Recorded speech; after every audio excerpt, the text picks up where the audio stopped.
Sir, இப்போ நவகிரகங்கள் இருக்கிறது. இந்த நவகிரகங்களுக்கு ஒவ்வொரு கிரகத்திற்கும் ஒவ்வொரு நிறம் இருக்கிறது அப்படின்னு சொல்றாங்க.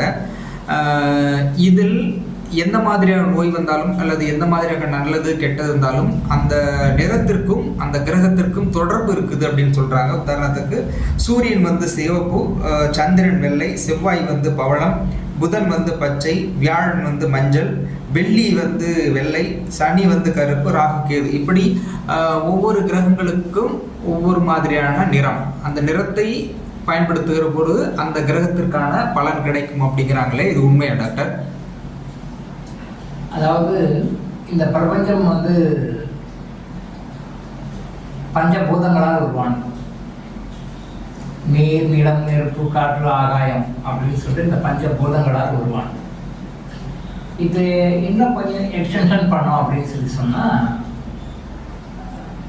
9 நிறங்களால் ஆனது. வித்யான்னு சொல்லுவோம் இல்லையா?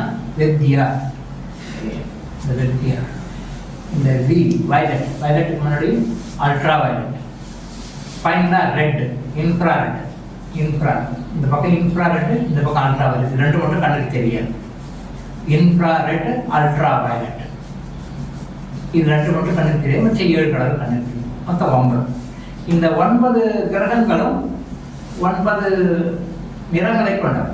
ஒரு கிரகத்துக்கும் ஒரு நிறம் இருக்கு. ஒரு கிரகத்திற்கும் ஒரு நிறம் இருக்கு. ஒரு நிறமும் ஒரு கிரகத்தை கொண்டது. ஒன்று அட்டாச் பண்ணிக்கலாம். இந்த 9 கிரகங்களும் இந்த உலகத்தை ஆளுகின்றன, இந்த பிரபஞ்சத்தை ஆளுகின்றன. இது வந்து இந்து மதம் சொல்லுது, 9 கிரகங்கள் அப்படின்னு சொல்லி இந்து மதம் சொல்லுது. பட் இந்து மதம் சொல்றது வந்து இந்த பிரபஞ்சத்தில் எல்லா உயிர்களுக்கும் பொருந்தும், எல்லா மக்களுக்கும் பொருந்தும், எல்லா நாடுகளுக்கும் பொருந்தும். முஸ்லீம் நாடுகளுக்கும் இந்த விஷயங்கள் வேலை செய்யும், கிறிஸ்துவ நாடுகளுக்கும் இந்த விஷயங்கள் வேலை செய்யும். எந்த மாதிரி யார் சார்ந்த எந்த மக்கள் எங்கே இருந்தாலும் இந்த ஒட்டுமொத்த பிரபஞ்சத்தை கட்டுப்படுத்துவது இந்த பஞ்சபூதங்களும் 9 நிறங்களும் தான். இந்த வாழ்க்கையில் ஒரு மனிதனுக்கு ஏற்படுகின்ற எல்லா விஷயங்களும், இந்த பிரபஞ்சத்தில் நடக்கிற எல்லா செயல்களையுமே இந்த பஞ்சபூதங்களின் செயல்பாடுகளால் உருவானது தான். பஞ்சபூதங்களின் செயல்பாடுகளால் உருவானது தான். அதே மாதிரி இது இன்னும் இன்டகிரேட் பண்ணோம் அப்படின்னு சொல்லிச்சுன்னா 9 நிறங்களால் உருவாகின்ற விஷயங்கள் தான். இந்த combination of colours will cause some result in the universe. Combination of colours, ஒரு கலரும் ஒரு விஷயத்தை இந்த பூமியில், இந்த பிரபஞ்சத்தில் தாக்குதல் ஏற்படுத்தும், தாக்குதல் ஏற்படுத்தும். இப்போ வாயு பூதம் வந்து ரொம்ப அதிகமான அது புயலாக மாறுகிறது. வாயு. நீர் பூதம் அதிகமாக இருந்தால் அது வெள்ளமாக மாறுகிறது இல்லையா? மண் பூதம் பாதிக்கப்பட்டால் அது பூகம்பமாக வெடிக்கிறது இல்லையா? இப்படியே ஒன்றும் சொல்லிட்டு வரலாம். நீர், நிலம், நெருப்பு, காற்று. இப்போ நெருப்புன்னு எடுத்துட்டா நெருப்பு பூதம் அதிகமாகும் போது ஈவன் கிரீன் ஃபாரஸ்ட்லாம் கூட நெருப்பு பார்த்துக்குது. ஃபாரஸ்ட் காட்டு தீன்னு சொல்லுவாங்க, காட்டு தீ. சரி, பஞ்சபூதங்களின் செயல்பாடு தான். நீங்கள் 5ஆவும் பார்க்கலாம், 9ஆவும் பார்க்கலாம். 5ஆவது பார்க்கறது ஒரு வகையான ஆங்கிளில் பார்க்கணும். ஒரே விஷயம்தான், இது ஒரு டைமென்ஷன்லேருந்து பார்க்கணும். ஒரு ஏ டைமென்ஷன்லேருந்து பார்க்கும்போது பஞ்சபூதங்களாக பார்க்கணும். பி டைமென்ஷன்லேருந்து இன்னொரு டைமென்ஷன்லேருந்து பார்க்கும்பொழுது 9 நிறங்களாக பார்க்கணும். எப்படி பார்த்தாலும் விட்டுருவோம். இந்த 9 நிறங்கள் அப்படின்னு சொல்லும்பொழுது நம்முடைய இந்த பிரபஞ்சத்தின் செயல்பாடு, தனி மனிதன் செயல்பாடு இல்லை. தனி மனிதன் செயல்பாடை உட்கொண்ட பிரபஞ்சத்தின் செயல்பாடு 9 நிறங்களுக்குள்ள தான் நடக்கும். இந்த 9 நிறங்களில் வந்து எப்போ செவ்வாய் கிரகத்துக்கு உண்டான நிறம் அதிகமாகின்றதோ அப்போ இந்த பூமியில் வாரம் நடக்கும். அந்த வாரம் வந்து யாரும் தடுக்க முடியாது, எந்த சக்தினாலும் தடுக்க முடியும். இப்போ நடந்துட்டு இருக்கிற வாரம் எடுத்துக்கோங்க. அது இந்த பூமியினுடைய, இந்த பிரபஞ்சத்தினுடைய அதுக்கு ஒரு வண்ண, அது எப்படி சொல்லலாம், ஒரு வண்ண கோட்பாடுன்னு வச்சுக்கோங்க. அந்த கோட்பாட்டில் அந்த வண்ணம் வந்து அதிகமாக இருக்கும். அதனால தான் சண்டை பிடிச்சிருக்காங்க. ரஷ்யாவுக்கும் இன்னொரு கண்ட்ரிக்கும் ஃபைட் பண்ணுறது இல்லையா? முஸ்லீம் ஃப்ரெண்ட்ஸ்க்கு மோதிக்கிறாங்க இல்லையா? எப்பெல்லாம் வந்து வார் எங்கே நடக்குதோ அந்த வாருக்கு பின்னாடி செவ்வாய் கிரகம் இருக்கும். செவ்வாய் கிரகம் இருக்கும். அப்போது அங்கே அந்த மஞ்சள் நிறத்தினுடைய செயல்பாடு கொஞ்சம் மாறி இருக்கும். கலர் அப்படின்னு சொல்லி எடுத்தீங்கன்னா சிவப்பினுடைய கலர் வந்து அந்த தாக்கம் அதிகமாக இருக்கும். சிவப்பினுடைய கலர் அதிகமாக இருக்கும்போது எங்கெல்லாம் வந்து போராட்டம், கொலை, இந்த மாதிரி கடுமையான வன்மையான விஷயங்கள், போர், இந்த மாதிரி விஷயங்கள் நடக்குதோ அங்கெல்லாம் வந்து செவ்வாய் கிரகத்துடைய ஈடுபாடு வந்து ரொம்ப அதிகமாக இருக்கும். ஸோ எந்த நாடு வந்து மக்கள் வந்து ரொம்ப சந்தோஷமாக மகிழ்ச்சியாக அமைதியாக இருக்கிறாங்க, நாளைக்கு வந்து சுவிட்சர்லாந்து இது ஒரு கண்ட்ரியில் மக்கள் வந்து ஒரு கம்பேரிங் வித் அதர் கண்ட்ரிஸ் ரொம்ப சந்தோஷமாக இருக்கிறாங்க அப்படின்னு. அப்போது எந்த கண்ட்ரியில் வந்து மக்கள் சந்தோஷமாக இருக்கின்றார்களோ அந்த கண்ட்ரியில் சுக்கிரனுடைய செயல்பாடு, ஜூபிட்டர் இல்லையா, ஜூபிட்டருடைய ஆதிக்கம் வந்து அந்த கண்ட்ரியில் அதிகமாக இருக்குது. ஜூபிட்டருடைய கண்ட்ரோல் ஆதிக்கம் அதிகமாக இருக்கும்பொழுது அவங்க வந்து நல்லா ஹாப்பி, அந்த கண்ட்ரி நல்லா சந்தோஷமாக இருக்கும். இப்போ ஒரு சர்வே ரிப்போர்ட் எடுக்கிறாங்க பார்த்தீங்களா, உலகத்திலேயே இந்த நாடுகளில் உள்ள மக்கள் ரொம்ப சந்தோஷமாக நிம்மதியாக இருக்கிறார்கள். அது ஜூபிட்டர் ஆதிக்கத்தினுடைய இதுவாக இருக்கும்.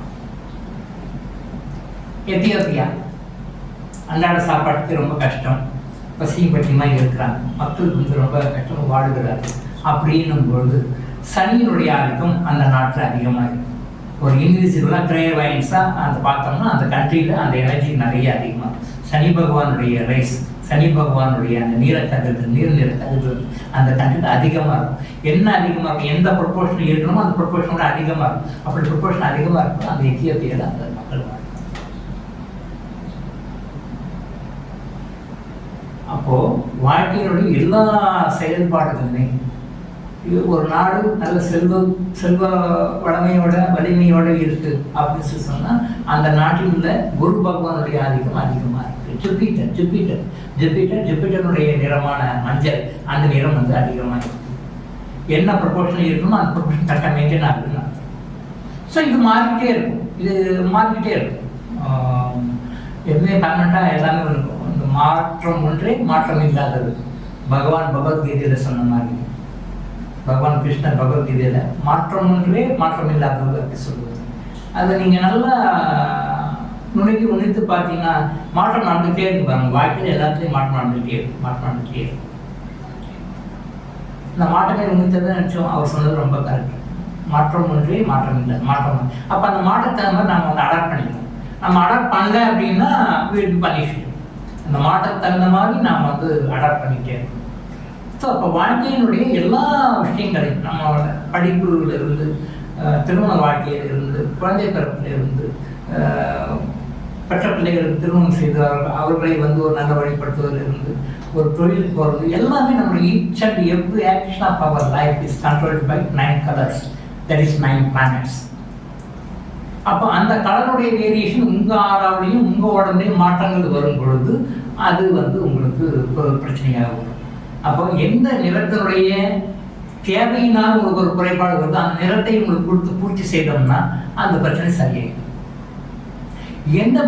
எந்த கலர் உங்களுக்கு தேவைக்கு அதிகமாக உங்கள் உடம்புல இருக்கோ, உங்கள் ஆறாவில் இருக்கோ, அந்த கலர்னால நீங்கள் சப்ராயிட்டு இருக்கீங்கன்னா அந்த அதிகமாக இருக்கின்ற கலரை குறைக்கணும். அதை குறைச்சி பேலன்ஸ் பண்ணும்போது உங்களுக்கு அந்த பிரச்சனை சரியாயிடும். ஸோ இப்போ இருந்து நல்லா என்ன தெரிஞ்சுக்கிங்க, ஒருவன் வறுமையாக இருப்பதற்கும் ஒரு நிறம் காரணமாக இருக்கிறது, ஒருவன் செழுமையாக இருப்பதற்கும் ஒரு நிறம் காரணமாக இருக்கிறது. அப்போ எந்த நிறம் உங்களுக்கு வறுமையை கொடுத்து கொண்டிருக்கிறது நீங்கள் கரெக்டாக கண்டுபிடிச்சி அந்த நிறத்தை நீங்கள் கொடுத்தீங்கன்னா, அந்த கலரை நீங்கள் கொடுத்தீங்கன்னா, ஏதோ ஒரு மெத்தடில் கொடுத்தீங்கன்னா நீங்கள் வறுமைக்கு செழுமைக்கு வந்துடுவீங்க. அப்போ அது என்ன, நீங்கள் செழுமையாக இருக்கிறீர்கள், அப்போது அந்த செழுமையை நீங்கள் மெயின்டைன் பண்ணிக்கணும்னா அந்த கலருடைய ரேஷியோ உங்கள் பாடியில் மெயின்டைன் பண்ணணும், உங்கள் ஆரோட மெயின்டைன் பண்ணணும். அப்போது உங்களுக்கு என்ன தேவையோ அதை நிறைவேற்றிக் கொள்வதற்கு, அதை மெயின்டைன் செய்து கொள்வதற்கு உங்களுக்கு தேவையான அந்த நிறத்தை பற்றிய, அந்த சக்தியை பற்றிய அந்த அறிவு இருந்தால் தான் நீங்கள் அதை மேனேஜ் பண்ண முடியும். ஸோ இந்த 9 நிறங்களை, 9 கிரகங்களை சரியாக பயன்படுத்தி நீங்கள் லைஃப்பில் எப்படி வாழணும்னு சொல்வது தான் நம்முடைய சாஸ்திரங்களும் நம்முடைய பழைய மகான்கள் சொல்லிய, சித்தர்கள் போன்ற மகான்கள் சொல்லிய சாஸ்திர ரகசியங்கள் இந்த 9 கிரகங்களையும் 9 நிறங்களையும் வைத்தான். ஸோ இதை எப்படி ஹேண்டில் பண்ணுற இந்த டெக்னிக்கை வந்து நாம் தெரிஞ்சுக்கணும்னா நம்ம லைஃப்பில் வந்து நல்லா இருக்கும். ஸோ இந்த கிறிஸ்டல் மூலமாக நாம் இந்த தேவையான கலர்ஸையும் தேவையான கிரகங்களையும் பேலன்ஸ் பண்ணுற மெத்தடையும் தான் நாம் டாக்டர் ஆயுஷ் ஹாஸ்பிட்டல் மூலமாக நாம் அவங்களுக்கு சொல்லிக் கொடுத்துட்ருக்கோம். ஸோ இந்த விஷயங்களை எங்கள் லைஃப்பில் ஃபாலோ பண்ணும் பொழுது இந்த நன்மைகள் நீங்கள் அடைந்து எப்பொழுதும் சந்தோஷமாக வாழணும். டாக்டர் இளங்கோ ஆயுஷ் ஹாஸ்பிட்டல் வழங்கும் விழிப்புணர்வு இது. தொடர்ந்து இது மாதிரி பல அவேர்னஸ் வீடியோக்களை பார்க்க நம்ம சேனலை சப்ஸ்கிரைப் பண்ணிவிட்டு பெல் பட்டனை ப்ரெஸ் பண்ணுங்கள்.